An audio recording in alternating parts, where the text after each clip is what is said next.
हमारी पार्टी का हर शख्स असला और गोला बारूद से लदा हुआ था। 2 लड़कों के पास रॉकेट लॉन्चर थे। हर लॉन्चर के लिए 4-4 रॉकेट थे। दस्ती बम, सब मशीन गन्नी और उनके कई कई फाजिल मैगजीन। अच्छा खासा बोझ था जो हर लड़का उठाकर चल रहा था। अंगूरी के पास भी असले का इतना ही बोझ था। 2 घंटों बाद हम अपनी अपनी जगहों पर मोर्चे संभाल चुके थे। कमांडर यासीन और कमांडर शहाबुद्दीन ने भी सड़क की दूसरी तरफ अपनी अपनी जगहों पर मोर्चे संभाल लिए थे। मुख्तलिफ जानवरों की आवाज़ें निकाल कर एक दूसरे को आगाह कर दिया गया था। मैंने अपने आदमियों को थोड़े थोड़े फासले पर फैला दिया था। अंगूरी मेरे करीब ही थी। रात धीरे धीरे बीत रही थी। लगता था जैसे एक एक लम्हा सदियों पर भारी हो रहा हो। फौजी काफिले को सुबह 5 बजे श्रीनगर से रवाना होकर 8 बजे के करीब यहाँ से गुजरना था। रात बीत गई, दिन निकल आया, धूप चमकने लगी। वक्त गुजरने के साथ साथ मेरी बेचैनी भी बढ़ती जा रही थी और फिर दफतन फिजा में हेलीकॉप्टरों के परों की फिड़फिड़ाहट सुनकर मैं उछल पड़ा। कोई हेलीकॉप्टर पर फायर न करे और झाड़ियों में छुप जाए, मैंने चीख कर कहा और आसमान की तरफ देखने लगा। चंद सेकंड्स बाद एक गनशिप हेलीकॉप्टर एक पहाड़ी की चोटी के ऊपर से होता हुआ सामने आ गया। मेरे दिल की धड़कन तेज हो गई और मैं गहरी नजरों से हेलीकॉप्टर की तरफ देखने लगा। हेलीकॉप्टर सड़क के ऊपर गंदरबल की तरफ आ रहा था। किसी वक्त वो बाएं तरफ और कभी दाएं तरफ पहाड़ों पर परवाज करने लगता। मुझे अंदाज़ा लगाने में दुश्वारी पेश नहीं आई कि वो निगरान हेलीकॉप्टर था और गालिबन नहीं, बल्कि यकीनन उस हेलीकॉप्टर के जरिए ये चेक करने की कोशिश की जा रही थी कि रास्ते में किसी फौजी काफिले को खतरा तो नहीं। इस हेलीकॉप्टर की आमद का एक मतलब ये भी था कि फौजी काफिला पहुंचने ही वाला है। मैं और मेरे साथी कादादम झाड़ियों में छुप गए थे। इन पहाड़ियों पर झाड़ियाँ और पौधे इस कदर गुंजान थे कि इनमें छुपे हुए किसी शख्स को फिजा में देख लिया जाना मुमकिन नहीं था। हेलीकॉप्टर फिजा में परवाज करता हुआ हमारे सिरों के ऊपर से गुजर गया। मैं फिक्रमंद था कि हमारे मुजाहिदीन में से कोई उस पर फायरिंग न शुरू कर दे। हेलीकॉप्टर पहाड़ों के ऊपर 100-150 मीटर की बुलंदी पर परवाज कर रहा था। उसे निशाना बनाना बिल्कुल आसान था। उसे तो आसानी से गिराया जा सकता था, लेकिन इस तरह असल मिशन नाकाम हो जाता। हेलीकॉप्टर की तबाही के बाद फौजी काफिला दूर ही कहीं रुक जाता और हमारा मकसद पूरा न होता। गनशिप हेलीकॉप्टर पहाड़ियों पर परवाज करता हुआ बहुत आगे जाकर ऊंची पहाड़ियों के पीछे गायब हो गया। मैंने इत्मीनान का सांस लिया। मेरी तरह दूसरे कमांडरों के जहन में भी यही बात आई होगी कि अगर हेलीकॉप्टर को गिरा लिया गया तो हमारा असल मिशन खतरे में पड़ जाएगा। हेलीकॉप्टर के परों की फड़फड़ाहट की आवाज़ भी अब मालूम हो चुकी थी। यह हेलीकॉप्टर रूसी साख्त का था। अफगानिस्तान में भी मुजाहिदीन के ठिकानों पर हमलों के लिए यही गनशिप हेलीकॉप्टर इस्तेमाल हो रहे थे। भारत में अगरचे असला और दीगर जंगी साजो सामान बनाने की कई फैक्ट्रियां थीं, लेकिन जंगी जुनून में मुब्तला भारतीय हुक्मरानों ने हर उस मुल्क से असला और गोला बारूद हासिल किया था जहां से मिलने की तवक्का की जा सकती थी। रूस इन ममालिक में पेश था। भारतीय फौज में इस्तेमाल होने वाला 70% से जायद जंगी सामान रूस से दरामद शुदा था और यह हेलीकॉप्टर भी रूसी था। दुनिया की दूसरी सबसे बड़ी ताकत सोवियत यूनियन कई साल से अफगानिस्तान पर कब्जा करने के लिए एड़ी चोटी का जोर लगा रही थी। उसने अपनी सारी ताकत अफगानिस्तान की जंग में झोंक दी थी, लेकिन अफगानिस्तान रूसियों का कब्रिस्तान बनता जा रहा था। अफगान मुजाहिदीन बेसरो सामानी की हालत में भी रूसियों को नाखूचनी चबवा रहे थे और रूसी अब अफगानिस्तान से बोरिया बिस्तर समेटने की तैयारी कर रहे थे। दफातन गुरर गुरर की आवाज़ सुनकर मैं चौंक गया और इधर उधर देखने लगा और फिर मेरे होंठों पर मुस्कुराहट आ गई। वो भारी ट्रकों की आवाज़ थी जो हवा की रविश पर कभी करीब से और कभी दूर से आती महसूस हो रही थी। मैंने सर उठाकर देखा। दूर दूर तक हेलीकॉप्टर के आसार दिखाई नहीं दे रहे थे और फिर मैंने अपने साथियों को इशारा कर दिया। मेरे तमाम साथी कादादम झाड़ियों और पौधों में रेंगते हुए आगे बढ़ने लगे और फिर मेरा इशारा पाकर मुख्तलिफ जगहों पर पोजीशन संभालने लगे। मैंने बड़ी तेज़ी से घूमकर हर मुजाहिद की पोजीशन का जायज़ा लिया और मुतमईन होकर अंगूरी के साथ एक पत्थर की आड़ में पौधों में पोजीशन लेकर बैठ गया। सड़क हमसे तकरीबन 100 गज के फासले पर थी। हमारे आगे तकरीबन अमूदी चट्टान थी जिसके इख्तिताम पर सड़क के किनारे तकरीबन 8 फीट ऊंची दीवार सी बन गई थी, जबकि सड़क की दूसरी तरफ की पहाड़ियाँ ज़्यादा बुलंद नहीं थी। इस तरफ का दादम झाड़ियाँ और पौधे बहुत गुंजान थे। मेरी नज़रें सड़क पर मरकूज थीं और कान गुरर गुरर की आवाज़ पर लगे हुए थे। और फिर पिछले मोड़ से पहली जीप को सामने आते देखकर मेरे दिल की धड़कन एकदम तेज़ हो गई। जीप पर भारतीय तिरंगा लहरा रहा था। ये बगैर हेड की जीप थी। सामने विंडो स्क्रीन के फ्रेम के ऊपर एक काहिनी पाइप भी लगा हुआ था जिस पर लाइट मशीन गन फिट थी। एक फौजी गन के सामने सीट पर बिल्कुल चाको चौबंद खड़ा था। जीप की की पिछली 2 सीटें आगे पीछे के बजाय आमने सामने थी। हर सीट पर 3-3 फौजी सब मशीन गन्ने संभाले बैठे थे। उनके रुख बाहर की तरफ थे। जीप के पीछे एक ट्रक था, उस पर आगे एक हैवी मशीन गन और दाएं बाएं एक लाइट मशीन गन नस्ब थी। तकरीबन 2 दर्जन फौजी सब मशीन गन्ने संभाले ट्रक के अंदर खड़े थे। उन ट्रकों में लकड़ी के तख्तों की सीटें इस तरह बनाई गई थी कि फौजी इन पर आसानी से खड़े हो सके। उन ट्रकों की कैबिन के छतों पर 2-2 फौजी सब मशीन गन्ने संभाले बैठे थे। मैं अपने आप में एक अजीब सी सनसनी महसूस कर रहा था। मेरे दिल की धड़कन तेज हो रही थी। मैंने अंगूरी की तरफ देखा, उसका चेहरा सुर्ख हो रहा था। वो ट्रक हल्की रफ्तार से हमारे सामने से गुजरते रहे। इस दौरान पीछे से आती हुई एक जीप तेजी से आगे निकल गई। मैं इन ट्रकों को गिनता रहा, उनकी तादाद 20 थी। आखिर में भी 2 जीपें थीं। उन जीपों पर आगे पीछे लाइट मशीन गन्ने फिट थीं और हर जीप पर 6-6 फौजी सब मशीन गन्ने संभाले बैठे थे। ट्रकों और जीपों पर बैठे हुए तमाम फौजी दाएं बाएं पहाड़ियों की तरफ देख रहे थे। प्रोग्राम के मुताबिक सबसे पहले मेरी पार्टी को काफिले के आखिरी ट्रकों और जीपों पर हमला करना था। हमारी तरफ से पहला फायर होते ही सड़क के दोनों तरफ दूर तक घात लगाए हुए मुजाहिदीन समझ गए कि काफिला अब मुकम्मल तौर पर घेरे में आ चुका है और वो भी फायर खोल देते। हमारे सामने अब 3 ट्रक थे और 2 जीपें। मैंने अंगूरी की तरफ देखा और फिर नाराए तकबीर बुलंद कर दिया। ये मेरी तरफ से अपने साथियों को सिग्नल था। जवाब में अल्लाह अकबर की सदाएं गूंजी और फिर फिजा तड़तड़ाहट की आवाज़ से गूंज उठी। हमारे पहले हमले में ट्रकों पर बैठे हुए 3 फौजी जहन्नम रसीद हो गए और फिर इसके साथ ही जीपों और दूसरे ट्रकों पर हमने फायर खोल दिया। सब मशीन गनों और लाइट मशीन गनों की गोलियां हमारे आसपास पत्थरों पर लग रही थी या हमारे सिरों के ऊपर से गुजर रही थी। भारतीय फौजी गालिबन ये समझे थे कि इन पर हमला एक ही जगह से हुआ है, लेकिन बहुत जल्द उनकी गलतफहमी दूर हो गई। ट्रकों का वो काफिला तकरीबन 200 गज तक फैला हुआ था और 200 गज के इस हिस्से में थोड़े थोड़े फासले पर सड़क के दोनों तरफ उन पर गोलियों की बारिश हो रही थी। हमारी पार्टी में 2 लड़कों के पास रॉकेट लॉन्चर थे और दोनों के पास 4-4 रॉकेट थे। उनमें से एक ने रॉकेट फायर कर दिया जो एक ट्रक पर लगा और गोया वहां कयामत मच गई। एक जोरदार धमाका हुआ और फिर मुसलसल धमाकों के साथ ट्रक में लदा हुआ गोला बारूद फटने लगा। काफिले की आखिरी जीप तेजी से मुड़ी और वापस जाने के लिए दौड़ने लगी। अंगूरी ने सब मशीन गन का रुख उस तरफ मोड़ दिया, मगर जीप जद में नहीं आई और तेजी से दौड़ती हुई मोड़ घूमकर निगाहों से ओझल हो गई। पहाड़ियों में 200 गज तक सड़क का पूरा टुकड़ा महाज जंग बना हुआ था। हमारे मुजाहिदीन ने उस काफिले पर भरपूर हमला किया था। मैं तो ये कहूँगा कि ये जंग एक तरफा थी। मुजाहिदीन तो काफिले पर ओले बरसा रहे थे, जबकि भारतीय फौजियों को कुचलने का बहुत कम मौका मिल रहा था। जगह जगह धमाके हो रहे थे। मुजाहिदीन राइफलों के अलावा दस्ती बम और रॉकेट भी इस्तेमाल कर रहे थे। जोरदार धमाकों से फिजा गूंज रही थी और पहाड़ियां थर्रा रही थी। लगता था जैसे बैक वक्त कई आतिशफिशा फट गए हों। ट्रकों में फटते हुए रॉकेट और गोले अब चारों तरफ फैल रहे थे। रॉकेट चट्टानों पर लग लग कर फट रहे थे। प्रोग्राम के मुताबिक हमें ये कार्रवाई आधे घंटे में मुकम्मल करनी थी, लेकिन मेरे ख्याल में सब कुछ चंद मिनट में ही खत्म होता नजर आ रहा था। दफातन उन पे दर पे धमाकों में फड़फड़ाहट की आवाज़ सुनकर मैं चौंक गया। वो हेलीकॉप्टर कई मील आगे का चक्कर लगाकर वापस आ रहा था और उससे न सिर्फ हैवी मशीन गन से फायरिंग हो रही थी, बल्कि रॉकेट भी बरसाए जा रहे थे। वो गनशिप हेलीकॉप्टर पहाड़ियों पर हमारे सिरों के ऊपर से होता हुआ तेजी से आगे निकल गया। मशीन गन की लातादाद गोलियां हमारे पास गिरी थी। एक रॉकेट हमसे तकरीबन 50 गज आगे एक चट्टान पर लगा और एक जोरदार धमाके से पत्थरों के टुकड़े फिजा में बिखर गए। हेलीकॉप्टर काफी आगे जाकर वापस पलटा। इस मरतबा वो निस्बतन ज्यादा बुलंदी पर था। हमने अपनी सब मशीन गनों से फायरिंग शुरू कर दी, लेकिन हमारी गोलियां उसका कुछ नहीं बिगाड़ सकी।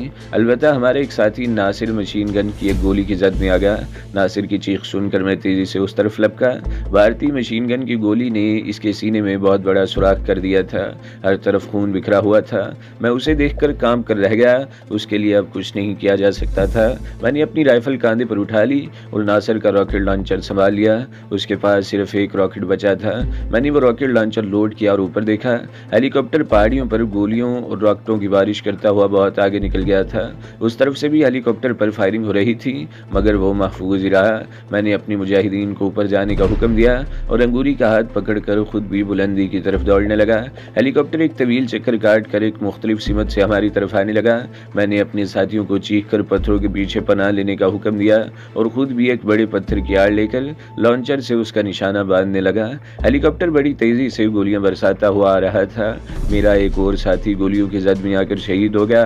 मैं एक लम्हे उसकी तरफ मुतवज्जा हुआ और उसी लम्हे हेलीकॉप्टर बाएं तरफ मुड़ गया, जिस तरफ पहाड़ियों में दूर तक हमारे मुजाहिदीन फैले हुए थे। मैंने कॉप्टर का निशाना लेकर रॉकेट फायर कर दिया। उसी लम्हे दूसरी तरफ से भी पहाड़ियों में किसी जगह से एक रॉकेट फायर हुआ और फिर दूसरे लम्हे फिजा एक कान फाड़ देने वाली धमाके से गूंज उठी। गनशिप हेलीकॉप्टर पहले आग के गोले में तब्दील हुआ और फिर उसके जलते हुए टुकड़े चारों तरफ पहाड़ियों में बिखर गए। सड़क की तरफ अब भी पे दर पे खौफनाक धमाके हो रहे थे और अब हमें ऊपर से कोई खतरा नहीं था। हमने वो फौजी काफिला तबाह कर दिया था। हमारा मिशन पूरा हो गया था। अगर उस काफिले में कुछ बचा भी होगा तो गोला बारूद में होने वाले धमाके उसे भी खत्म कर देंगे। मुझे एक जीप के बचकर निकल जाने का अफसोस था। उस जीप में यकीनन वायरलेस भी होगा और अब तक उन्होंने श्रीनगर हाई कमान को इतला कर दी होगी और मुझे यकीन था कि इस इलाके को दूर दूर तक घेरे में लेने की कोशिश की जाएगी। ट्रकों या जीपों पर इमदादी पार्टियों को पहुंचने में खासा वक्त लग सकता था, लेकिन अगर हेलीकॉप्टर भी हमारी तलाश में रवाना हो गए तो हमारे लिए बहुत सी मुश्किलात पैदा हो जाएंगी। तकरीबन 1000 फीट की बुलंदी पर आकर हम सब लोग एक जगह पर जमा हो गए और फिर मैंने अपने साथियों को हुक्म दिया कि वो बिखर कर अपने अपने तौर पर महफूज मकामात की तरफ जाने की कोशिश करें। हम सब ने बड़ी गर्मजोशी से एक दूसरे से हाथ मिलाया और एक दूसरे से अलग हो गए। मैंने अंगूरी का हाथ पकड़ा और हम एक मुख्तलिफ सिमत में चल पड़े। मेरा ख्याल दुरुस्त निकला। तकरीबन 1 घंटे बाद हेलीकॉप्टरों के परों की फिड़फिड़ाहट सुनाई दी। मैं अंगूरी को पकड़कर गुंजान झाड़ियों में ले गया। उस वक्त हम सतह समंदर से 4800 मीटर की बुलंदी पर थे। आसमान पर बादलों के टुकड़े भी तैर रहे थे। सूरज कभी बादल के किसी टुकड़े के पीछे छुप जाता और कभी धूप चमकने लगती। तेज आवाज से पौधों और झाड़ियों के सिरसिराने की आवाजें चारों तरफ से आती महसूस हुई। एक महफूज जगह पर पहुंचकर मैंने ऊपर देखा। वो 2 गनशिप हेलीकॉप्टर थे जो एक दूसरे से बहुत फासले पर परवाज कर रहे थे, हाईवे की तरफ जा रहे थे। वो हेलीकॉप्टर जैसे ही एक पहाड़ी चोटी की आड़ में निगाहों से ओझल हुए, मैं अंगूरी का हाथ पकड़कर एक बार फिर दौड़ने लगा। हम मुसलसल बुलंदी की तरफ जा रहे थे। अंगूरी बुरी तरह हाँप रही थी। मेरा सांस भी फूलने लगा। हम थोड़ी देर के लिए रुकते और फिर दौड़ने लगते। हम एक बार फिर रुक गए। अंगूरी हाँप गई, इसके मुंह से कफ बहने लगी। मेरा सांस भी काबू में नहीं आ रहा था। हम दोनों देर तक बैठे हाँपते रहे और बतदरीज नॉर्मल होते चले गए। मेरा हलक खुश्क हो रहा था। बहुत शिद्दत की प्यास लग रही है, अंगूरी गला सहलाते हुए बोली। मैंने उसकी तरफ देखा। वो खुश्क होंठों को जुबान से तर करने की कोशिश कर रही थी। मेरे होंठों पर भी पेड़ियां जम गई थी। मैंने इधर उधर देखा। कुर्बो जवार में किसी नदी या चश्मे के आसार दिखाई नहीं दे रहे थे। इस तरफ चलते हैं, शायद कोई नदी या चश्मा मिल जाए। मैंने एक तरफ इशारा करते हुए कहा। हम एक बार फिर चलने लगे। सामने बहुत दूर तकरीबन 6000 मीटर बुलंद पहाड़ी चोटी पर बर्फ जमी नजर आ रही थी। हमारा रुख उसी तरफ था। बाद चोटियों पर साल भर बर्फ जमी रहती है। बर्फ पिघलने से पानी नदियों और झरनों की सूरत में पहाड़ों पर बहता रहता है और मुझे यकीन था कि पानी की तलाश में हमें ज्यादा दूर नहीं जाना पड़ेगा। तकरीबन 1 घंटे बाद हम एक चश्मे तक पहुंचने में कामयाब हो गए। उस चश्मे के आसपास ऊंचे पौधे या झाड़ियां वगैरह नहीं थी। दूर दूर तक अलबत्ता दबीज घास फैली हुई थी। हमने जी भर के पानी पिया। अंगूरी घास पर लेट गई। मैं भी कोहनी के बल दराज हो गया और अंगूरी की तरफ देखने लगा। सूरज निस्फुन नहार से आगे जा चुका था। मेरे ख्याल में 2 बज रहे थे। गुज़श्ता रात 2 बजे के करीब ही हम गार से रवाना हुए थे और इस वक्त कहवे के साथ कुछ रोटी खाई थी। सुबह 9 बजे के करीब हमने काफिले पर हमला किया था और इसके बाद से अब तक मुसलसल बुलंदियों की तरफ दौड़ रहे थे और मुझे भूख का एहसास होने लगा था। भूख अंगूरी को भी लग रही थी, लेकिन अभी तक उसने इस सिलसिले में जुबान नहीं खोली थी। रास्ते में हमें कोई फलदार दरख्त भी नजर नहीं आया था कि किसी फल ही से पेट भर लिया जाए। अब आगे चलना चाहिए, मैंने उठकर अपनी राइफल संभालते हुए कहा। शायद इस तरफ हमें कोई फलदार दरख्त मिल जाए, वरना पता नहीं हमें कब तक भूखा रहना पड़ेगा। अंगूरी भी उठकर खड़ी हो गई और अपनी चादर संभालने लगी। ये स्याह चादर उसकी शनाख्त बन गई थी। अब तक उसने चादर एक बल देकर गर्दन पर लपेट रखी थी। इस तरह उसे कुछ उलझन भी हो रही थी। 1 मिनट वो बोली, मैं ये चादर पटके की तरह कमर पर बांध लूं, चलने में भी आसानी होगी। उसने चादर दोनों हाथों में पकड़कर झटक दी और फिर लंबाई के रुख पर उसे तय करने की कोशिश करने लगी कि तेज हवा के झोंके से चादर उसके हाथ से निकल गई। उसने लपक कर चादर पकड़ने की कोशिश की, मगर हवा के झोंके ने चादर को ऊपर उठा दिया। मैंने अपनी जगह से उछलकर चादर को पकड़ना चाहा, मगर हवा का एक और जोरदार झोंका उसे उड़ाकर मजीद ऊपर पर लगा। चादर कटी पतंग की तरह हवा में उड़ रही थी। मैं उसके पीछे दौड़ना चाहता था, मगर इसी लम्हे हेलीकॉप्टर की आवाज़ सुनकर मैं रुक गया। अंगूरी भी चीख उठी, शमरोज रुक जाओ, हेलीकॉप्टर उस तरफ आ रहा है। मैंने मुड़कर देखा, हेलीकॉप्टर एक पहाड़ी चोटी के पीछे से नमदार होकर इस तरफ आ रहा था।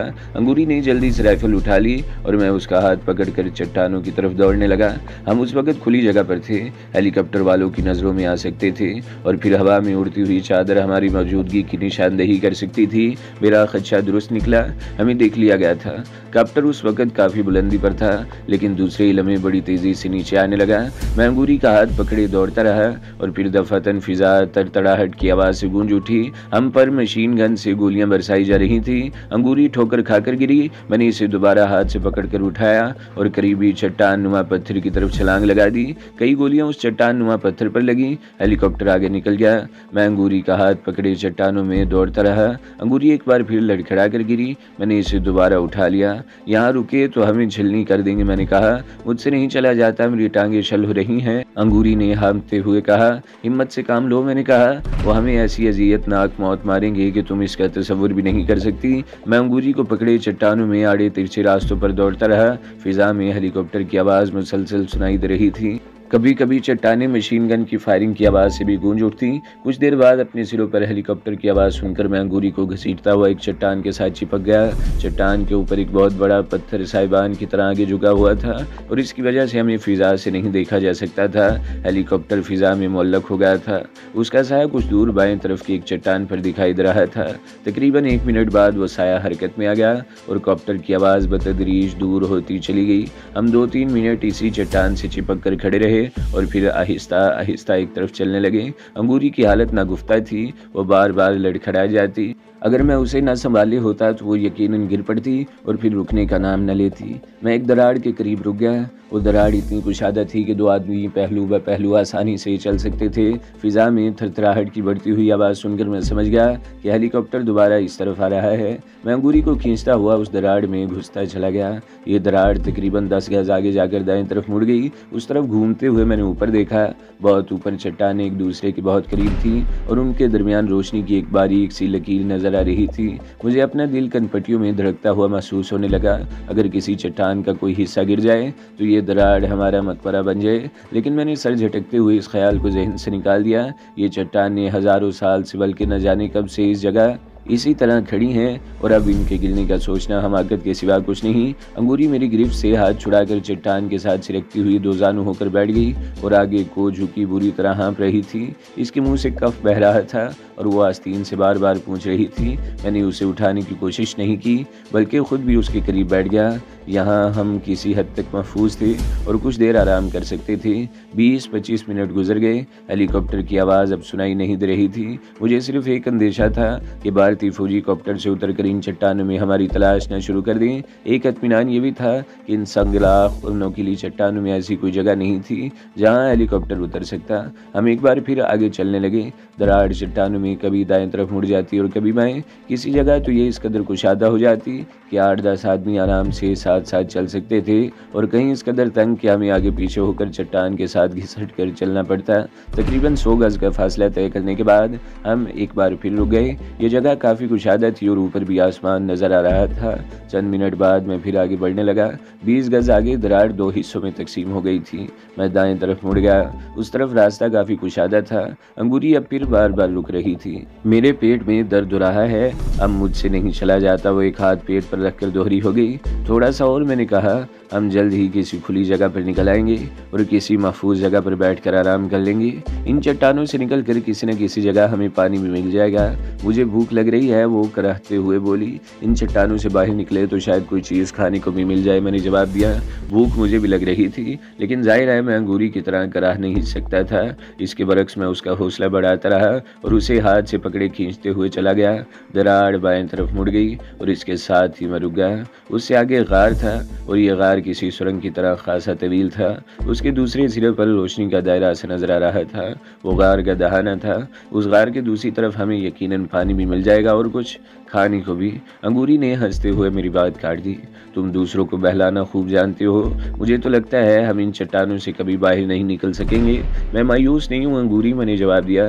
क्या तुम्हें ये एहसास नहीं हुआ कि हम इन संगलाख चट्टानों ही की वजह से महफूज हैं? अगर खुली जगह पर होते तो अब तक मारे जा चुके होते। हिम्मत न हारो, उम्मीद रखो कि इस गार से निकलकर हमें मायूसी नहीं होगी।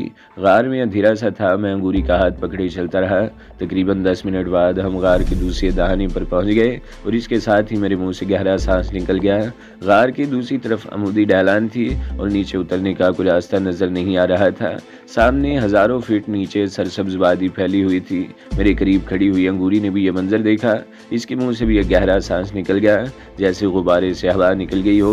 वो नीचे बैठती चली गई। मैंने अंगूरी की तरफ देखा और फिर खुद भी शिकस्त खुर्दा अंदाज में उसके करीब बैठ गया। हम तकरीबन 5 मिनट तक खामोश बैठे रहे। अंगूरी भूख, प्यास और थकन से निढाल हो रही थी। मैं और कुछ बोलना नहीं चाहता था, वो मेरी बात पकड़ लेती।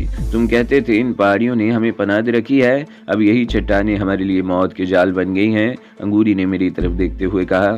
फिर वही मायूसी की बातें। मैंने कहा, ये वादियाँ और ये संगलाख चट्टानें ही जिंदगी की अलामत हैं। मायूस न हो, कोई ना कोई रास्ता ज़रूर मिल जाएगा। तो दोस्तों, अगली किस्तें सुनने के लिए हमारे चैनल को ज़रूर सब्सक्राइब करें, वीडियो को लाइक करें और बेल के आइकन पर भी क्लिक कर दें ताकि हर जो आने वाली वीडियोज़ हैं वो आपको सबसे पहले मिलती रहें।